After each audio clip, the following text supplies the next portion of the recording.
que já pode ir É bom começando. esperar um pouquinho. Aí, Tá gravando. Agora sim, né, gente? Beleza, obrigado, viu? Agora sim, oficialmente, muito boa tarde a todos e a todas. Eu espero que vocês estejam bem, que vocês estejam realmente muito saudáveis e felizes.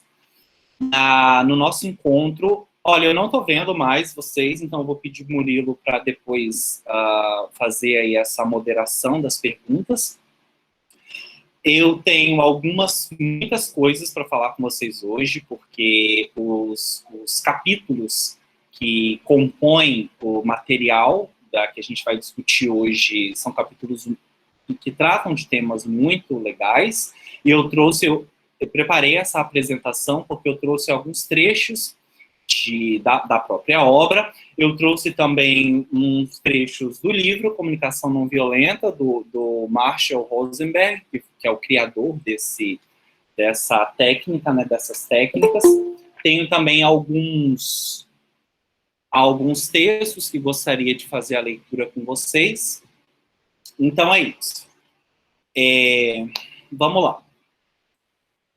A primeira coisa que eu gostaria de conversar com vocês é um trecho do material que serve de base para as nossas discussões. E aí, nessa parte, os autores eles vêm falando dos 4 níveis de consciência da escuta, né? E aí eu vou fazer a leitura aqui desses trechos destacados, que eles vão servir de base para a gente construir o nosso raciocínio e a nossa argumentação. Então, olha só. Escutar quem parece com a gente, então, que tem os mesmos valores, as mesmas opiniões e as mesmas ambições, é muito fácil. Não sentimos aquela necessidade absurda de autodefesa e aceitação. Escutar sem discordância é prazeroso, porque a gente se encontra no outro. Então, escutar aquele ou aquela que pensa como nós, de certa forma, é como se nós estivéssemos escutando a nossa própria voz. Como se a gente estivesse ouvindo um eco de nós mesmos. Um eco da nossa voz, um eco daquilo que a gente pensa, um eco dos nossos sentimentos e dos nossos valores. Até aí, nenhuma novidade, muito tranquilo, é festa. Mas escutar alguém que não concorda com a forma como pensamos, enxergamos e sentimos o mundo é sempre um grande desafio. E aí, parênteses, essa vírgula que vocês estão vendo aí, separando mundo de ela está incorreta, tá? Porque a gente não separa nunca sujeito e predicado. Nesse caso, a gente tem uma oração inteira funcionando como sujeito. Oração subordinada que o Vinícius já deve ter trabalhado com o pessoal do 3º ano. Então, a gente tem uma oração aí subjetiva, funcionando como um sujeito. Então, essa vírgula ela está inadequada. Fecha parênteses, volta para o nosso raciocínio. O complicado mesmo é a gente escutar, é a gente considerar aquele que pensa diferente de nós. Esse é o grande desafio. Porque, nesse caso, a gente esbarra no diferente, a gente esbarra no outro. E muitas vezes, quando esbarramos no outro, surge aquele sentimento de que o outro é o meu inimigo, só porque ele pensa diferente de mim, né? E por isso é tão desafiador. No fundo, escutamos para responder e não para compreender. Isso a gente conversou no primeiro ou no segundo encontro, que realmente muitas vezes nós, enquanto ouvimos, não escutamos, porque ouvir é uma capacidade, excetuando o fato das pessoas que têm alguma comorbidade, alguma necessidade especial, ouvir é algo natural, é algo inato. Agora, escutar é que é diferente. Reparem que o título é Os 4 níveis de consciência da escuta. Escutar é diferente de ouvir, tá? Então a gente já começa a fazer essa separação, e é importante a gente pensar também aqui, trazendo para a minha área de estudo, que é a língua portuguesa, que não existem sinônimos perfeitos, né? Apesar de ouvir e escutar serem palavras sinônimas, elas não significam a mesma coisa, porque se significassem a mesma coisa, elas seriam a mesma palavra. Então, não existem sinônimos perfeitos. Então, ouvir é uma coisa e escutar é outra. Para uma comunicação não violenta, é necessário que escutemos o que a outra pessoa tem a dizer, tá? Então, muitas vezes, e está destacado, não é à toa, no próprio material já vem destacado, que escutamos para responder e não para compreender. Queremos reafirmar nossas crenças e necessidades, tanto para pessoas quanto para nós mesmos, e utilizamos o diálogo como veículo para isso. Então, a gente não quer compreender, a gente só quer provar um ponto de vista, a gente só quer reafirmar ou confirmar uma verdade que eu já tenho em mim, né? Lembrando que todo esse nosso curso tem como principal objetivo tirar a gente desse automatismo, dessa forma meio robótica, meio autômato, é aquele que vive num modo zumbi, que não tem real consciência daquilo que está fazendo, porque simplesmente reage às coisas. O objetivo principal do nosso curso é justamente quebrar esse nosso automatismo na comunicação. Para sermos mais empáticos, eu só estou lendo aquilo que eu julguei mais interessante, precisamos nos reencontrar com a essência da escuta, que vem da mais pura intenção de se conectar com o outro.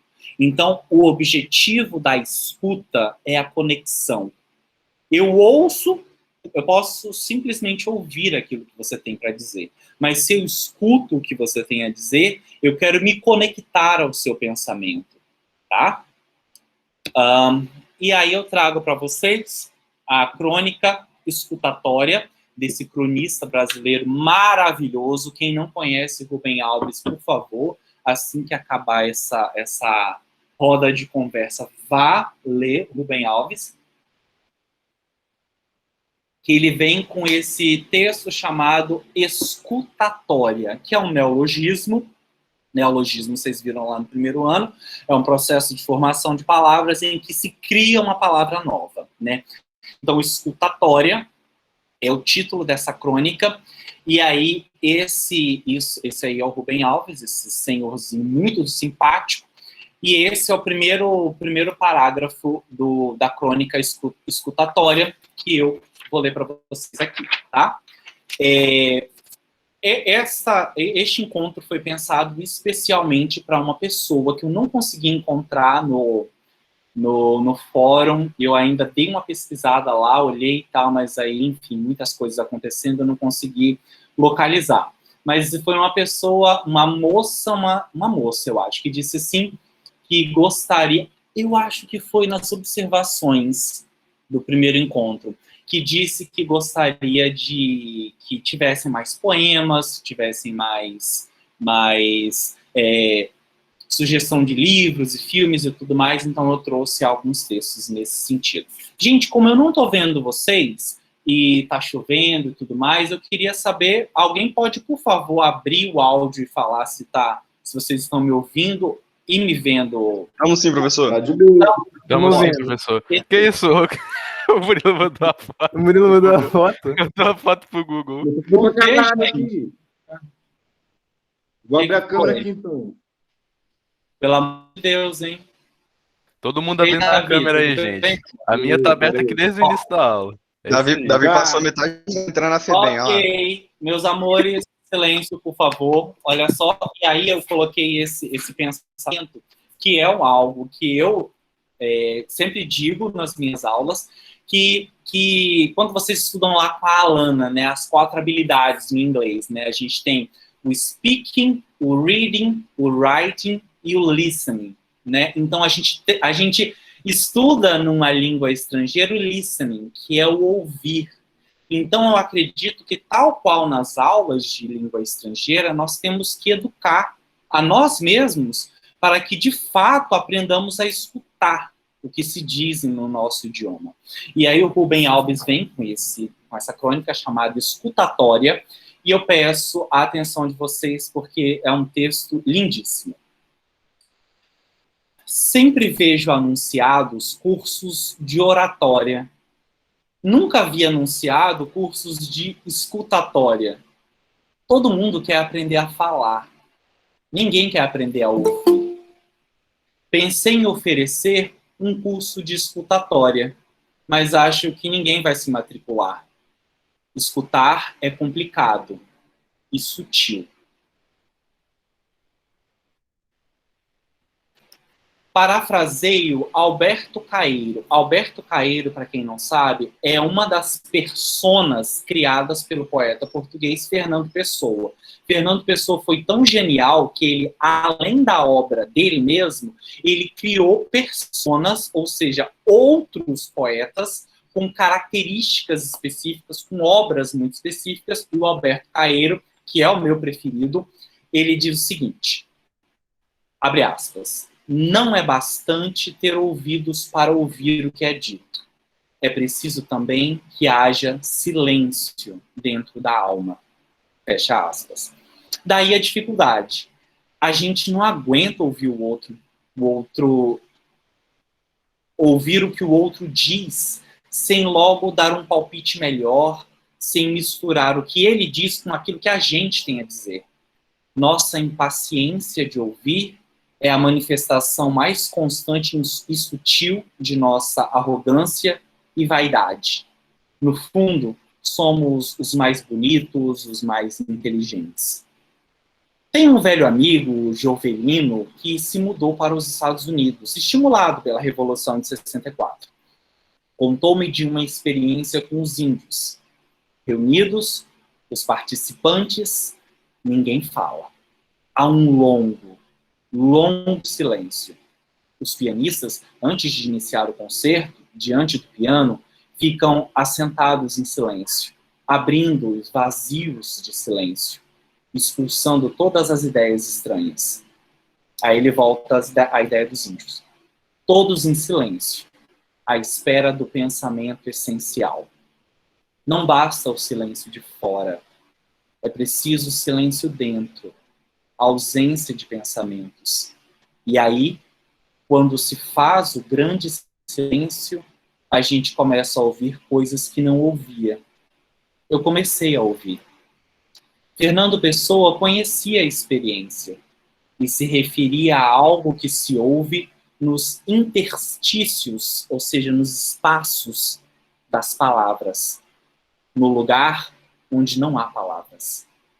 A música acontece no silêncio. A alma é uma catedral submersa. No fundo do mar, quem faz mergulho sabe, a boca fica fechada. Somos todos olhos e ouvidos. Aí, livres dos ruídos do falatório e dos saberes da filosofia, ouvimos a melodia que não havia, que de tão linda nos faz chorar. Para mim, Deus é isso, a beleza que se ouve no silêncio. Daí a importância de saber ouvir os outros. A beleza mora lá também. Comunhão é quando a beleza do outro e a beleza da gente se juntam num contraponto. Ouçamos os clamores dos famintos e dos despossuídos de humanidade que teimamos a não ver nem ouvir. É tempo de renovar. Se mais não fosse, a nós mesmos, e assim nos tornarmos seres humanos melhores, para o bem de cada um de nós. É chegado um momento, não temos mais o que esperar. Ouçamos o humano que habita em cada um de nós e clama pela nossa humanidade, pela nossa solidariedade, que teima em nos falar e nos fazer ver o outro, que dá sentido e é a razão do nosso existir. Que teima em nos falar e nos fazer ver o outro que dá sentido e o outro que é a razão do nosso existir, sem o qual não somos e jamais seremos humanos na expressão da palavra. É lindo, essa crônica é linda, ela é só um trecho, tá? Ela é um pouco maior. E aí, se vocês tiverem interesse, é só jogar Escutatória Rubem Alves no Google, ali na narina do Murilo, que vocês conseguem encontrar o texto completo, tá? Ok. E aí o material traz também os 4 níveis de escuta, né? Que esses níveis, eles foram cunhados por um estudioso norte-americano, eu acho. E aí nós temos o nível 1, que é o downloading, que é aquele mais comum mesmo, que é aquele que a gente só ouve, né? Que é quando a gente finge que está escutando o outro, e é porque nos encontramos no primeiro nível de escuta. Esse nível, ele pode se manifestar por meio de respostas automáticas, tipo, nossa, chato, né? Foda, nossa, tenso mesmo. Você nem escutou o que a pessoa disse. Ou naqueles momentos em que concordamos sem prestar atenção. A maioria das pessoas vive sintonizada por conta do piloto automático do dia a dia. Geralmente essa escuta acontece quando há desinteresse de um dos lados do diálogo ou quando achamos que já sabemos daquilo que está sendo falado. Então, muito provavelmente, algum ou alguns de vocês estejam nesse momento, enquanto eu falo, no nível download, no nível 1, né? Enquanto o professor está aqui falando, eu estou pensando em outra coisa, porque eu estou achando isso muito desinteressante, ou eu já sei do que ele está falando, né? E isso é comum. Isso é comum. Nós somos estimulados a isso. E nós somos muito mais estimulados do que vocês imaginam. Se vocês assistiram, e alguns de vocês assistiram aquele documentário O Dilema das Redes Sociais, vocês viram que as redes sociais, com esse feed infinito, vem promovendo certas modificações lentas e irreversíveis de como o nosso cérebro funciona. A partir do momento em que eu tenho posts, vamos citar o Instagram, eu tenho posts que mudam o tempo todo e que eu arrasto o dedo e eu vejo, e logo depois eu vejo outro, eu vejo outro, eu vejo outro, eu vejo outro. Isso em uma vida inteira vai nos desacostumando a prestar atenção nas coisas. Nos desacostuma a de fato contemplar alguma coisa, a de fato estar presente em alguma coisa. Porque é tudo muito rápido, é tudo muito fugaz, é tudo muito efêmero. E eu não estou falando que eu estou isento disso. Eu não estou. Eu sou um homem do século XXI, eu vivo isso. Mas é importante que tenhamos uma criticidade frente a isso, né?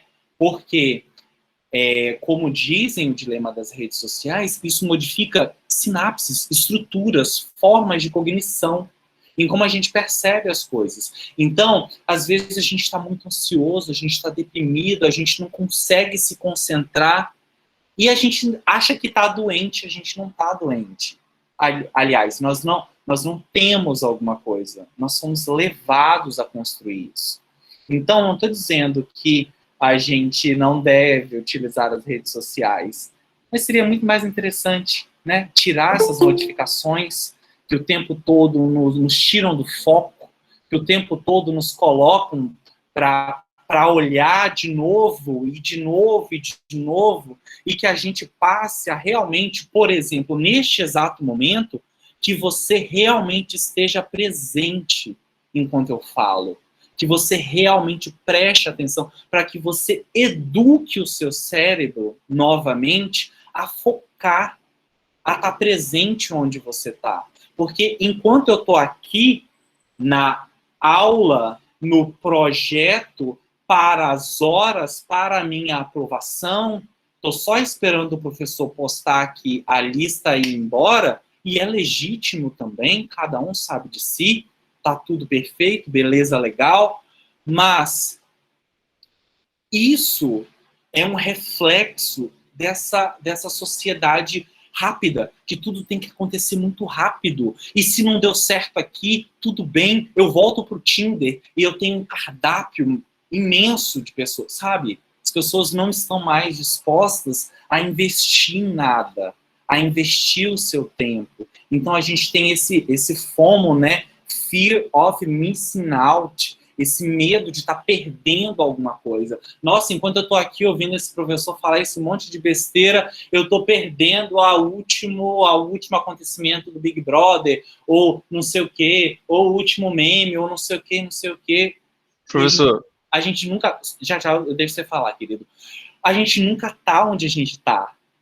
Às vezes, por exemplo, eu tenho as férias de janeiro do ano que vem e eu vou viajar para montanha, sei lá, para Venda Nova do Imigrante. Enquanto eu estou aqui, eu estou mais lá do que quando eu estiver lá, porque quando eu estiver lá eu já vou estar pensando em outro lugar. A gente nunca está onde a gente está. E é por isso que a gente está sempre tão ansioso, por isso que a gente está sempre tão tenso e, enfim, e deprimido também, porque a gente não consegue aproveitar nada.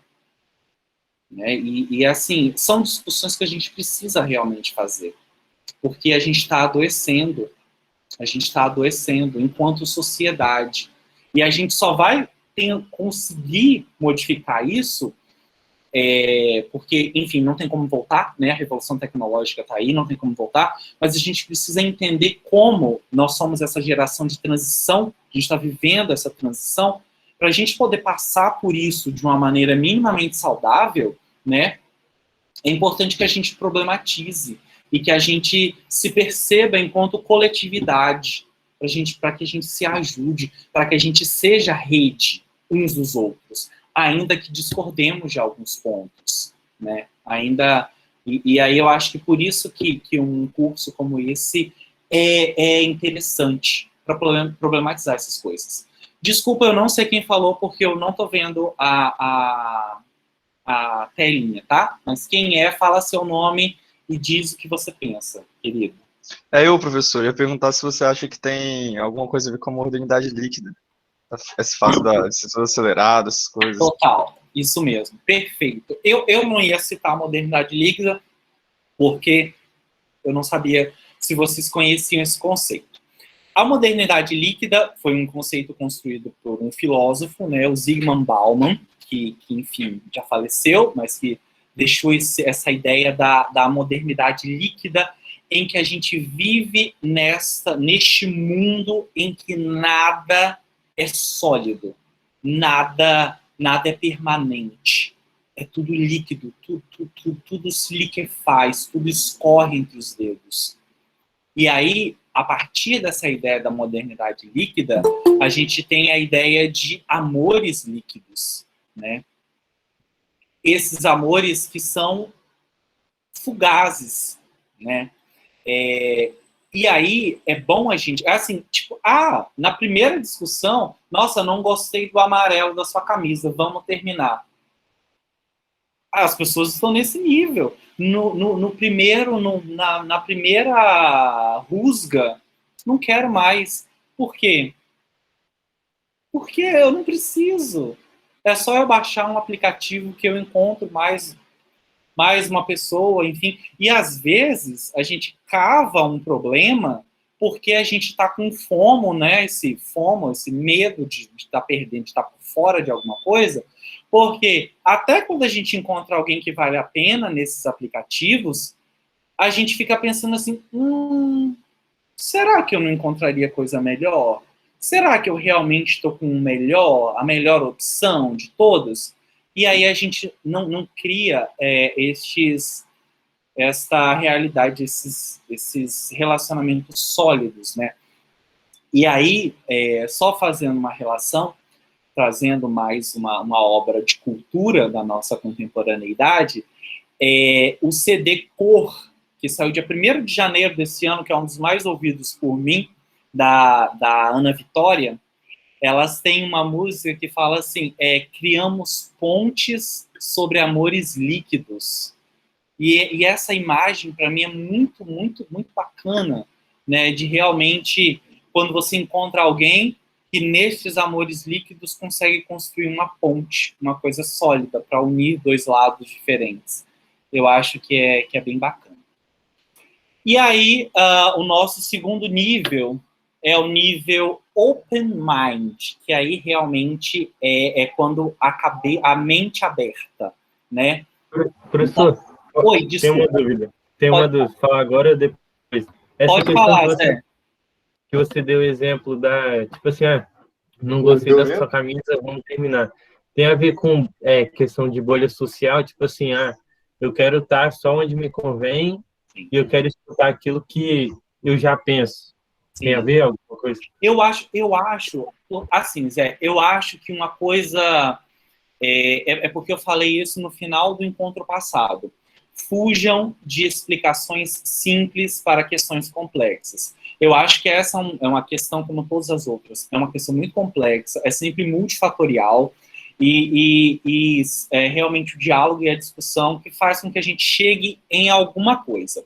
Então, eu acho que é um dos fatores, sim, essa ideia de eu quero me relacionar com um clone meu. Eu quero o que, assim, seria muito louco para mim, por exemplo. Para eu pensar assim, porque eu não faço meu tipo, por exemplo. Eu não ficaria comigo, por exemplo. Mas, muitas vezes, o que a gente quer é encontrar um espelho. Alguém que caiba. E aí, cito mais uma música. Tem uma música do Cazuza, que eu conheci na voz da Cássia Eller, chamada, acho que Blues da Piedade, que fala assim, você, mais ou menos, você fica procurando alguém que caiba ou que se encaixe no seu sonho.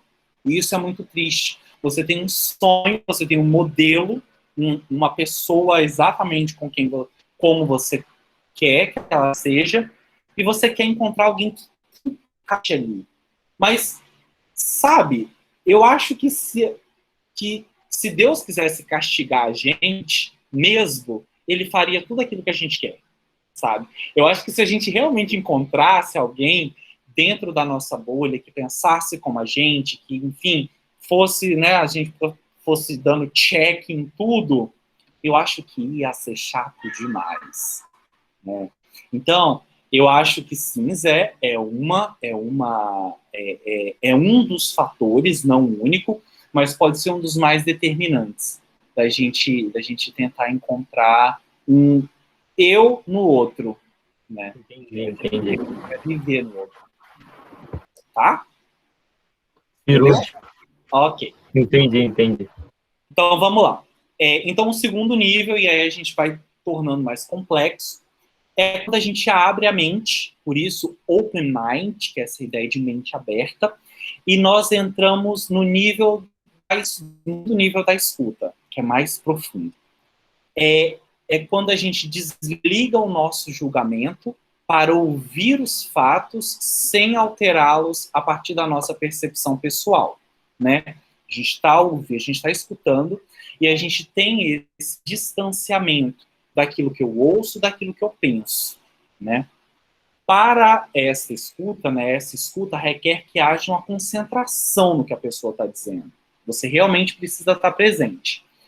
E devemos mostrar que estamos genuinamente abertos à perspectiva do outro. Como, por exemplo, agora, quando o Zé me fez... Foi você que perguntou, né, José?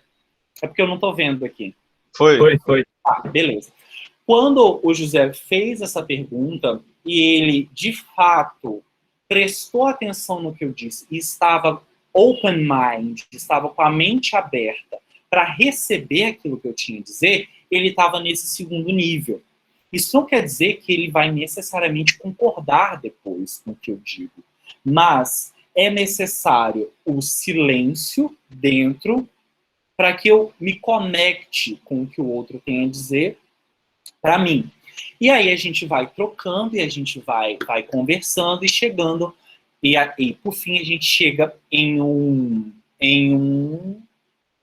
ponto em comum, que não precisa ser necessariamente a concordância, né?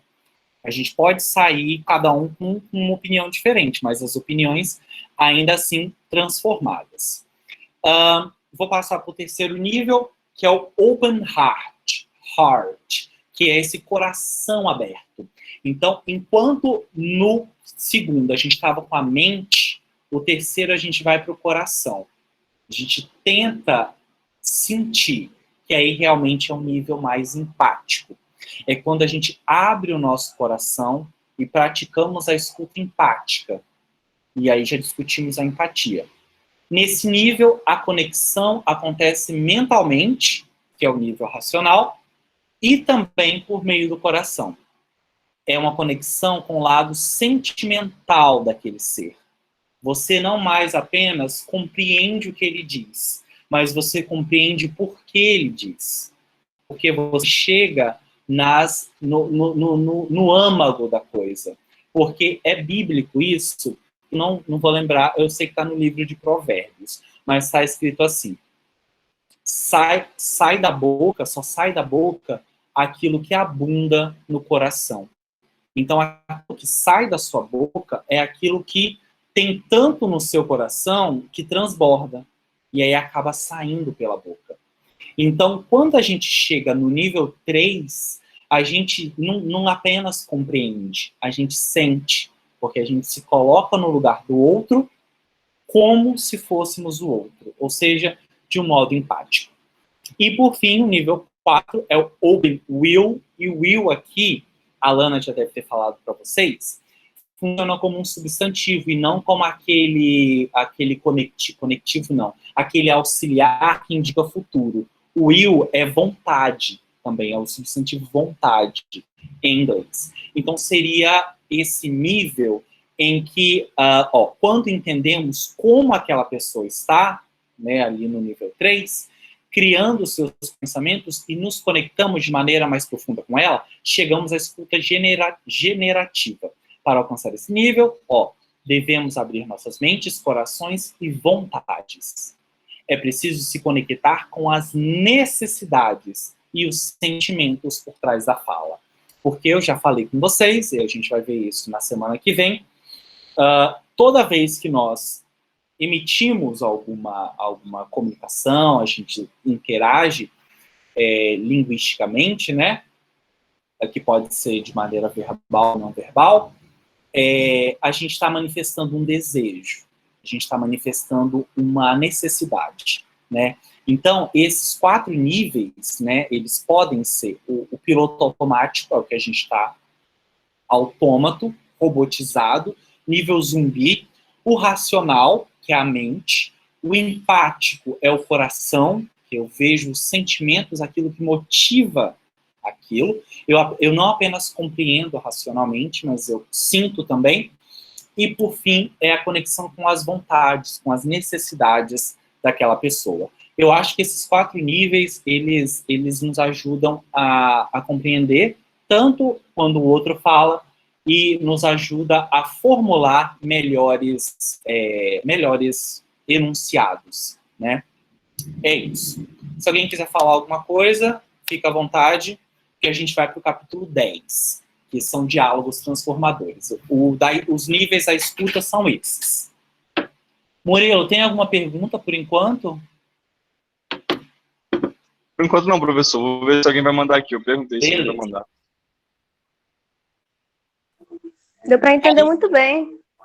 Oi, amor? Tá bem tranquilo de entender. Tá tranquilo. Que ótimo. Vocês estão focados aqui? Sim. Estamos vendo aí. Não porque eu preciso da atenção de vocês, porque eu sou uma pessoa analisada, tá tudo bem, não tenho carência. Mas é porque, não carência nesse sentido, mas é porque eu quero que vocês foquem para que vocês consigam exercitar a atenção plena, que é o mindfulness, né, que as pessoas têm falado muito, que é essa atenção plena mesmo. Beleza, então nós temos o capítulo 10, que são diálogos transformadores, em que os autores trazem algumas situações, né? Aí tem transformando relações, tem transformando a família e tem transformando o trabalho. Eu trouxe só o Transformando o Trabalho, porque tem um trechinho que eu acho que nos ajuda para todas as outras situações. Então, tem aqui uma historinha. Ó, um senhor internado no hospital estava proibido pelo médico de se levantar da cama. Mas como estava há muito tempo na mesma posição, passou a insistir para a enfermeira que o deixasse levantar. A enfermeira respondeu várias vezes que ela sentia muito, mas que não era possível, porque aquelas eram ordens do médico. O senhor começou a ficar cada vez mais incomodado e irritado, gritando que queria se levantar. A enfermeira já não sabia o que fazer para acalmá-lo quando disse: eu só posso imaginar o quanto está difícil para o senhor ficar nessa mesma posição por tanto tempo. Depois de tantas horas com as costas encostadas, a pele começa a formar escaras que machucam muito, não é? Eu morro de vontade de deixar o senhor levantar, mas o médico me proibiu, porque a sua condição pode piorar muito. E aí você pode ter que ficar ainda mais tempo preso nessa cama. Então vamos fazer assim. Para o senhor conseguir aguentar mais um pouco, eu ajudo o senhor a se virar de lado na cama e peço para outra enfermeira trazer um pano com água para passar nas suas costas, para aliviar a dor. Depois, eu prometo que converso com o médico de novo para ver quando o senhor vai poder se levantar. A gente pode fazer assim por enquanto? E esse é o ponto que eu destaquei aqui. Reconhecer o que o outro está sentindo, enxergar suas necessidades e demonstrar que nos importamos faz toda a diferença. Então, essa situação, que é uma situação hipotética, mas que poderia acontecer perfeitamente, ela ilustra aquilo que acontece na nossa vida. O que nós costumamos fazer, nós, que aí eu me incluo, quando algo desse tipo acontece com a gente quer rebater. Só que agora, é claro que tudo isso é um processo que vai levar a vida toda. Eu estou plantando uma sementinha em vocês. A gente deve, pelo menos, tentar reconhecer o que a pessoa está sentindo e mostrar para ela que você enxerga as necessidades e que você se importa com aquilo que está acontecendo. E aí as pessoas, porque meus amores e minhas amoras, tudo que as pessoas querem, tudo que nós queremos e que vocês querem, é que nós sejamos compreendidos e respeitados por aquilo que nós, por quem nós somos. E que as nossas necessidades sejam reconhecidas. Às vezes, a gente nem precisa que ela seja atendida. A gente só quer que a necessidade seja legitimada. Ou seja, eu reconheço, eu entendo, isso que você está sentindo é legítimo. Né? Às vezes é só isso. Então, tentemos, dever de casa, reconhecer isso. Né? Então, dever para essa semana, para vocês. Tá? Professor, Oi, amor. qual era o nome do outro capítulo, 9? A Ana perguntou. O capítulo 9, eu acho que é os 4 níveis da escuta, uma coisa assim. Tá, a Ana Alice tinha perguntado. É o primeiro, o capítulo os 4 níveis de consciência na escuta, eu acho. Isso, perfeito, é isso mesmo. Os 4 níveis de consciência na escuta. Ótimo. Obrigado. Imagina. Olha só, agora o capítulo 11, tá? Que é o bloqueio da empatia. Quanto que a gente bloqueia essa empatia? E isso é fenomenal. Isso aqui eu gostaria que vocês realmente guardassem para a vida de vocês.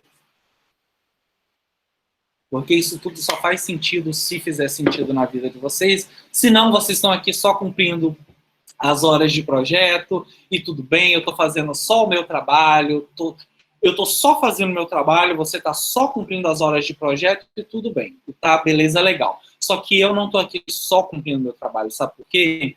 Porque essa 1 hora não vai dar mais. Eu estou dando a minha vida para vocês. Quando você toma consciência de que o que você está fazendo é entregando 1 hora da sua vida para alguém, faz toda a diferença.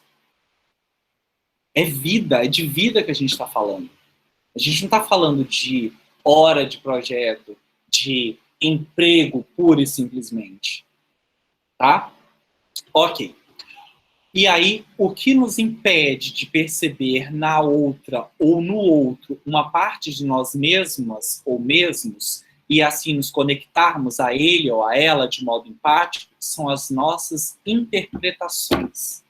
O que nos impede de estabelecer uma conexão empática, verdadeira e profunda são as nossas interpretações. Não é o que a pessoa faz, mas é como a gente interpreta o que ela faz. É isso que impede. Freud, eu não sou psicanalista, tá? Freud disse que só o que existe é o mundo psicológico. O mundo real, ele não existe pra gente. Só o que existe é a interpretação que fazemos daquilo que acontece conosco.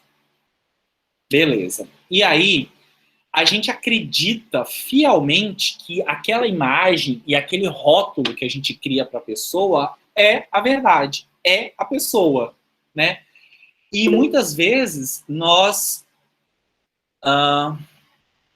peraí. Sim, é um barulhinho aqui. É que a Thaís levantou a mão, tá? Murilo, eu vou pedir para que você também fale, tá? Assim, a Thaís quer falar, tá bom? Tá bom então. Quando alguém quiser falar, então só manda aqui no chat, gente. Isso, porque fica melhor, senão eu acho que tem alguém querendo entrar e se alguém quiser falar, eu não vou aceitar mais, porque a gente já tá caminhando para o final. Beleza. E aí, olha só que loucura. Às vezes, a gente cria um pensamento sobre uma pessoa na nossa cabeça, tá? E eu falo isso porque eu faço isso e a minha mãe faz isso muito. Eu consigo enxergar isso nela, eu consigo enxergar isso em mim. Vou falar da minha mãe. Ela cria umas coisas na cabeça dela e depois, sobre mim, por exemplo, e depois ela quer que eu confirme aquilo. Ou que eu desminta. Eu falo assim, mas eu nunca dei nenhum indício de que isso que a senhora criou sou eu. Então eu não tenho como provar que eu não sou isso, ou que eu sou outra coisa. Eu sou o que sou. Então, às vezes a gente esses rótulos que a gente cria, a gente acredita que seja a pessoa. E nem é. Às vezes, por exemplo, você conheceu, quando vocês conheceram agora no ensino médio, né? Depois de 5, 6, 7, 10 anos, muitas vezes as pessoas vão achar que vocês são os mesmos. Sabe? Porque criou um rótulo, rotulou, e a gente muda o tempo todo, né? Tá. E aí eu vou fazer a leitura de 2 poemas, tá? Um é o poema do próprio Marshall Rosenberg, que está no capítulo 3 desse livro, que vai falar justamente sobre essa interpretação. Olha só que legal que ele fala, capítulo 3, chamado Observar sem Avaliar. Posso lidar com você me dizendo o que eu fiz ou deixei de fazer. E posso lidar com as suas interpretações.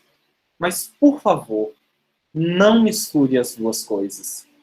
Se você quer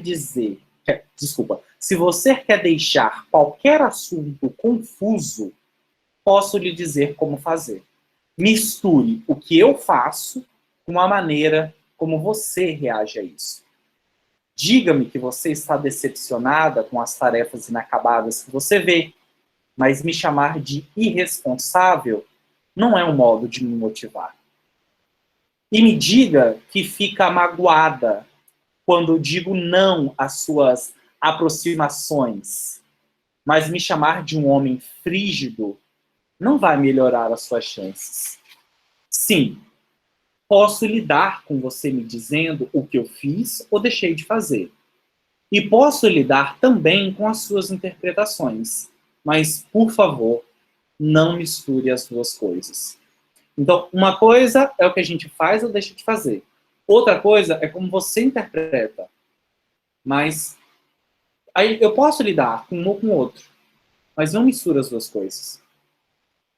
Então, ou você fala o que eu fiz ou deixei de fazer, ou você me diz a sua interpretação daquilo.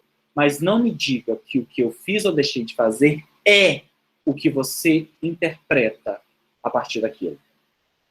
E o segundo texto é da Ruth Bebermeyer, é da Ruth, né? Da Ruth Bebermeyer da Ruth Bebermeyer, ela diz assim, olha só que bacana. Nunca vi um homem preguiçoso. Já vi um homem que nunca corria enquanto eu observava. Eu já vi um homem que às vezes dormia entre o almoço e o jantar e ficava em casa um dia de chuva, como hoje. Mas ele não era preguiçoso. Antes de você me chamar de louca, pense, ele era preguiçoso ou apenas fazia coisas que rotulamos de preguiçosas? Nunca vi uma criança burra. Já vi crianças que às vezes fazia coisas que eu não compreendia. Ou as fazia de um jeito que eu não planejara. Já vi criança que não conhecia as mesmas coisas que eu. Mas não era uma criança burra. Antes de chamá-la de burra, pense, era uma criança burra ou apenas sabia coisas diferentes das que você sabia? Procurei quanto pude, mas nunca vi um cozinheiro. Já vi algumas pessoas que combinavam ingredientes e depois comíamos. Uma pessoa que acendia o fogo e cuidava do fogão, que cozinhava a carne. Vi todas essas coisas, mas não vi cozinheiro. Diga-me o que você vê. Você está vendo um cozinheiro ou alguém fazendo coisas que chamamos de cozinhar?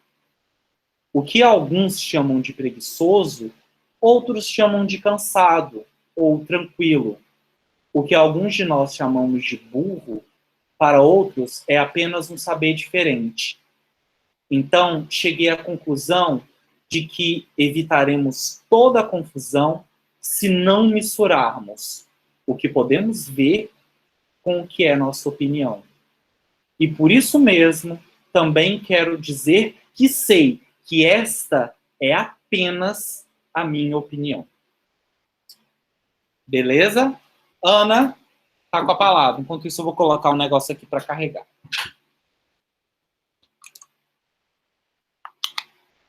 Que ano, professor? Não foi a Ana, Thaís, eu acho que foi Thaís, né? Isso. Não, ela levantou sem querer. Mas, professor, legal. o que você falou lá do real me lembrou Matrix. Aquela frase que ele fala, o que é real? Como você define real? Aí ele fala, se você tá falando do que você vê, do que você sente, do que você escuta, você pode cheirar. Ele fala que isso, na verdade, é só sinal elétrico interpretado pelo seu cérebro, que qualquer máquina pode fazer.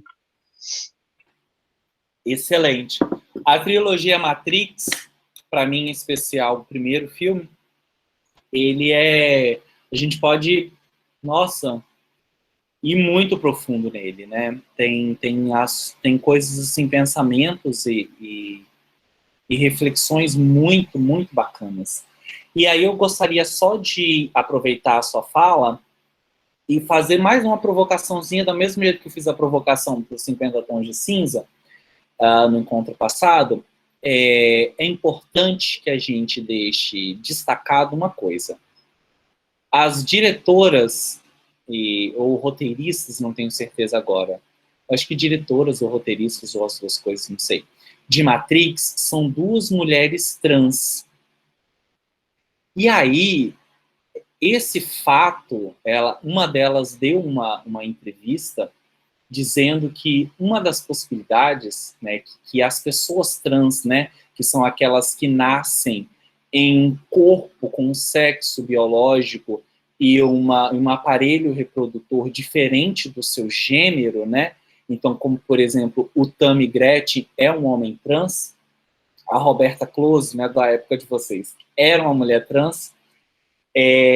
O filme Matrix, quem é transgênero, entendeu de cara, porque como uma das possibilidades, né, interpretativas é como estar em uma realidade que não é sua, como que há esse descompasso entre o que é e o que eu percebo, e o que eu vejo em mim, né? Então, inclusive, até discussões com relação à cultura queer, né?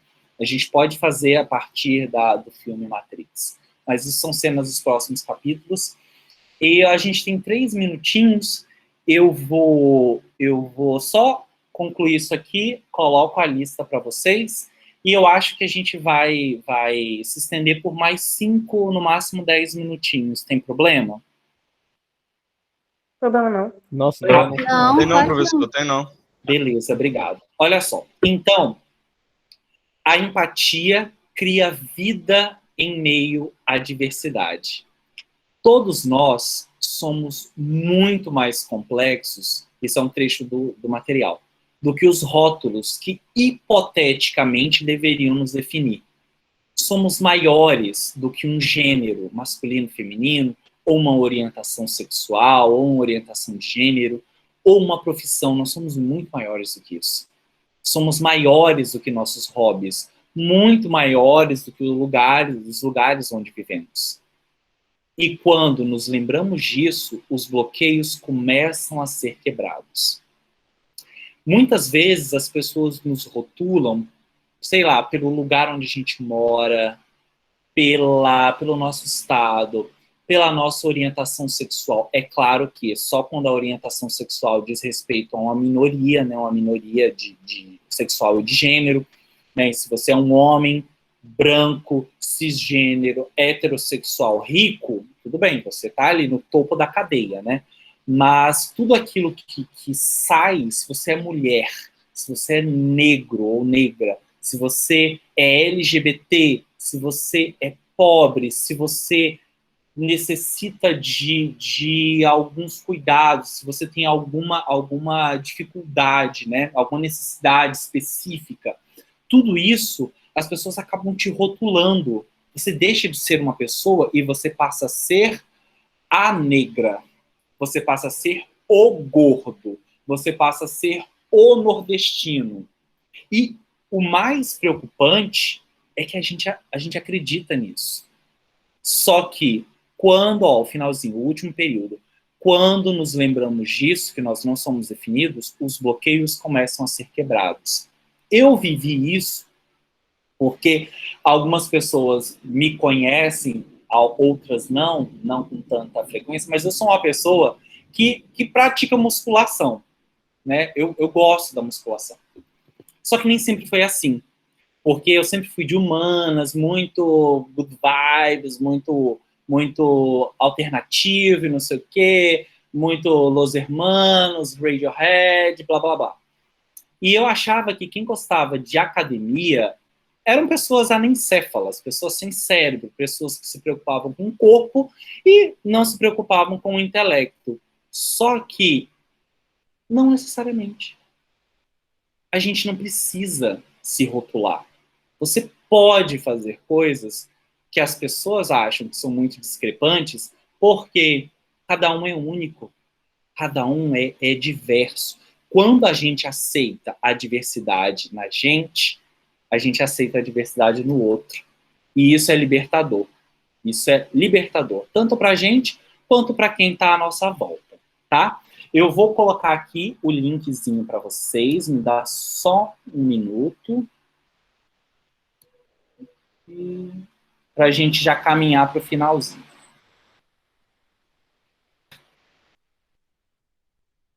Ok, vamos lá, a gente está terminando. Que é o último capítulo, que é o capítulo da autenticidade. Até então, a gente falava da empatia. A empatia, ela põe o outro em destaque, né? Entretanto, o outro pilar da comunicação não violenta é a autenticidade. E a autenticidade, ela nos coloca em destaque. Então, enquanto a empatia coloca quem ouve em destaque, a autenticidade coloca quem fala em destaque. Agora, na autenticidade, a gente passa a olhar para nós mesmos e mesmas. A Brené Brown, que é uma... Eu não sei se ela é terapeuta, eu não sei, mas a Brené Brown, ela acho que é norte-americana. Ela tem um TED, uma palestra, que ela fala da importância da vulnerabilidade. Ela é fenomenal. Então, se vocês puderem, quiserem, obviamente, assistir, esse TEDx, né, esse TEDx aí da Brené Brown, da importância da vulnerabilidade, é lindo, tá?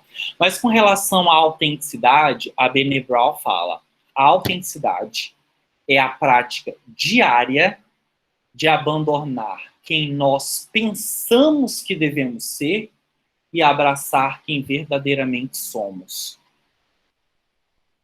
Gente, isso é para a vida. A gente tem que ler isso todo dia. A gente tem que escrever isso no espelho e ficar lendo todo dia. Abandonar quem nós pensamos que devemos ser e abraçar quem nós somos. Não estou dizendo que a gente não pode melhorar, que a gente não pode tentar sempre aprimorar quem somos. Não, não é isso. Mas a gente aceitar quem a gente é, porque isso é ser autêntico. A Fernanda Young, que é uma roteirista e escritora brasileira que faleceu recentemente, ela disse que ser autêntico é não ter que provar nada para ninguém. E é mais ou menos isso, né? É abraçar quem a gente é de verdade. E aí, realmente, para a gente fechar, esse é o nosso penúltimo slide, o último é só uma perguntinha, uma provocação que tem no material de vocês. Eu quero ler um texto da Clarice Lispector, que é a minha autora favorita. Eu fiz letras por causa da Clarice Lispector, inclusive, que se chama Se Eu Fosse Eu. E aí diz assim: quando eu não sei onde eu guardei um papel importante e a procura revela-se inútil, pergunto-me, se eu fosse eu e tivesse um papel importante para guardar, que lugar escolheria? Às vezes dá certo, mas muitas vezes fico tão pressionada pela frase se eu fosse eu, que a procura do papel se torna secundária e começo a pensar, diria melhor, sentir. E não me sinto bem. Experimente. Se você fosse você, como seria? E o que faria?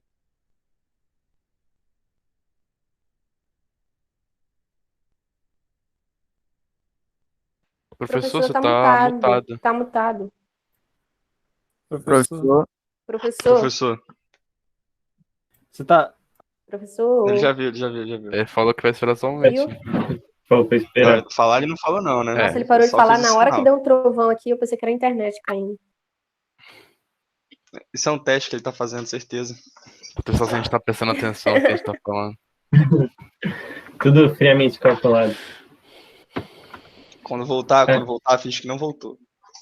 Tá. Mas eu acho que ele não Cadê? sabe, ele não tá entendendo. Eu me Ei, Nossa, aí. Voltou? Ei, não voltou não. Pronto, desativou pronto. o microfone aqui, gente, desculpa. Brian, que massa, isso aí é o quê? Que Ó, isso aplicativo? aqui é meu reality. É o Manda que, aqui no gente? chat. Ah, e... Vai. O Professor, aplicativo você que tá você pode mutado, filmar. professor. Professor, você tá mutado. Podemos... Ei? Alô? Professor. Ah, não, professor. Ah, não. Alô? Voltou. Gente, vocês me ouvem? Sim. Sim. Você ouve Tá. sim. Ok. Gente, essa imagem de Jesus dando um drible em Satanás, eu fico pra morrer. Tá. Tá bom. Eu vou do segundo parágrafo, tá? Vocês ouviram o diria melhor sentir? Acho que não, professor. Tá. Quando ela fala, eu não me sinto bem, Uhum. experimente. Se você fosse você, como seria e o que faria? Vocês chegaram a ouvir isso? Sim, eu ouvi. Tá, ótimo. Peraí. Fiz alguma coisa que não devia aqui. Vou voltar aqui. A Clarice com esse olhar penetrante dela. Se você fosse você, como seria e o que faria? Logo de início se sente um constrangimento. A mentira em que nos acomodamos acabou de ser movida do lugar onde se acomodara. No entanto, já li biografias de pessoas que, de repente, passaram a ser elas mesmas e mudavam inteiramente a vida. Acho que se eu fosse realmente eu, os meus amigos não me cumprimentariam na rua. Porque até minha fisionomia teria mudado. Como? Não sei. Metade das coisas que eu faria se eu fosse eu, não posso contar. Acho, por exemplo, que por um certo motivo eu terminaria presa na cadeia. E se eu fosse eu, daria tudo que é meu e confiaria o futuro no futuro. Se eu fosse eu, parece representar o nosso maior perigo de viver. Parece a entrada nova no desconhecido. No entanto, a intuição de que, passadas as primeiras chamadas loucuras da festa, que seria, teríamos, enfim, a experiência do mundo. Bem sei, experimentaríamos, enfim, em pleno, a dor do mundo. E a nossa dor, aquela que aprendemos a não sentir. Mas também seríamos, por vezes, tomados de um êxtase de alegria pura e legítima que mal posso adivinhar.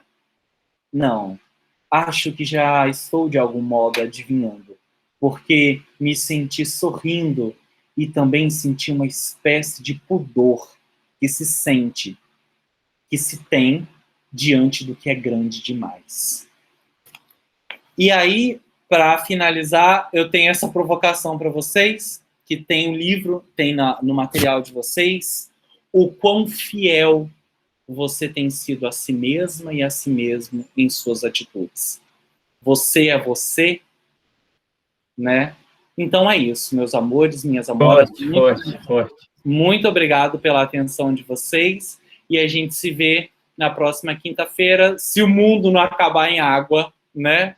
Então é isso. Fiquem com Deus, respeitem, sejam gentis uns com os outros, lavem as mãos, usem máscara, tá bom? Frutas.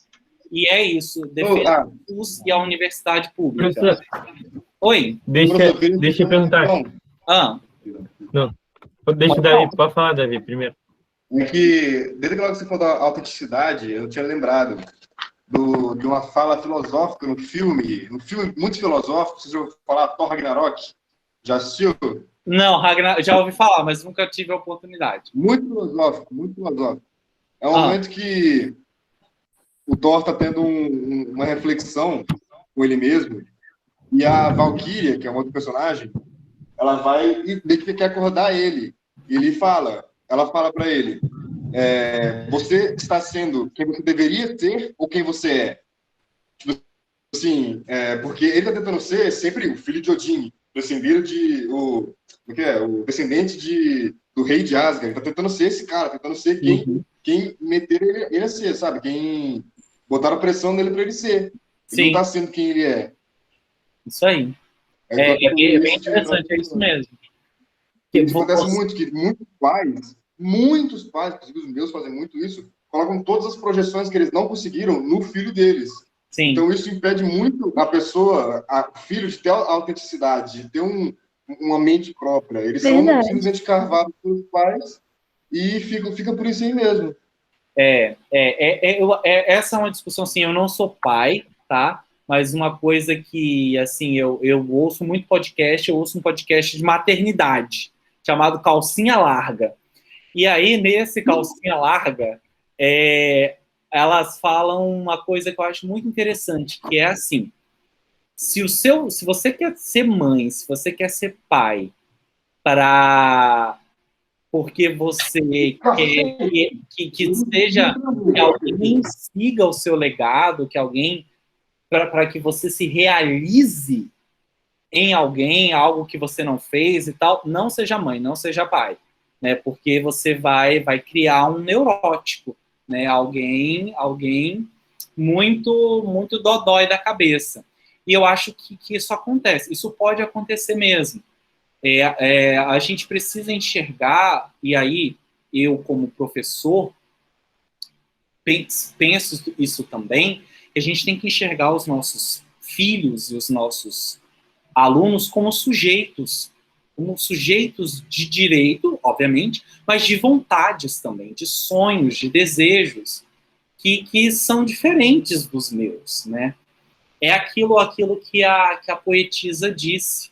Eu nunca vi alguém burro. Eu vi alguém que tem conhecimentos diferentes do que eu, né? As pessoas estão aí para fazerem escolhas. Excelente, professor. E a gente está aqui para se apoiar, né? Eu acho que sim. Eu acho assim, é claro que se um dia eu for pai, eu não sei se eu vou ter essa cabeça, né? Mas hoje o que eu penso é que o nosso objetivo como pai e, enfim, educador e tudo mais, é assim, vai lá, faz suas escolhas. Beleza, vai lá. Se precisar de alguma coisa, eu tô aqui.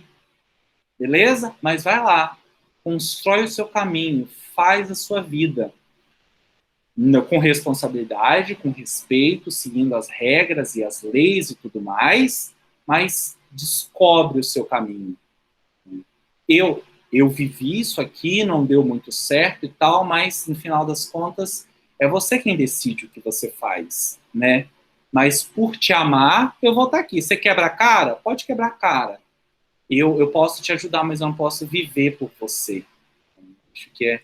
professor, mas assim a vida é mais legal. A pessoa ter sua própria liberdade, escolher o que ela quer, assim a vida é muito mais interessante. É verdade. Eu virar para a pessoa e dizer, você tem que seguir isso, você tem que seguir aquilo. Eu tô tirando totalmente a liberdade dela de viver. Exatamente. Isso Professor? aí, ninguém vive a vida de ninguém, né?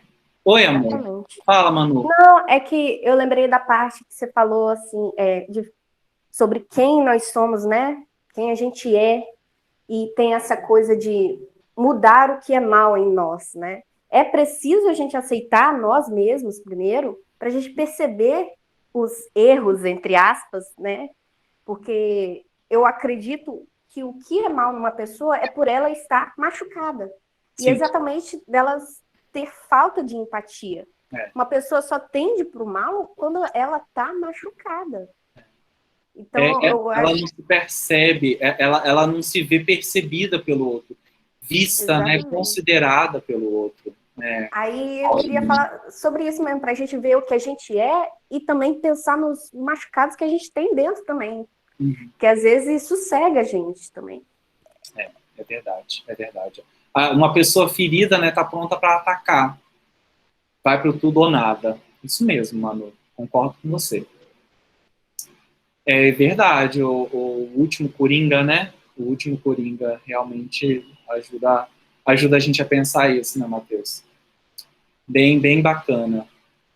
É uma das só para fechar, é porque falou aí do Joker, né, do Coringa, uma das partes mais fortes para mim no filme é quando ele escreve assim, o pior lado de se ter um problema mental é agir como se você não tivesse, né? A parte mais difícil de ser um doente mental é você ter que agir como se você não fosse. É você, e aí a gente vai e encerra ligando as coisas, né? É você fingir ser o que você não é.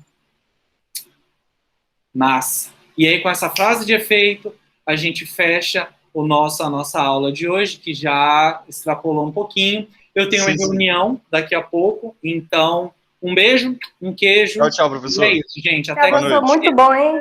Tinha que botar isso na internet. Professor. Vai estar na internet. Vamos criar um podcast, hein? Vamos sim, Gamizão. Eu topo.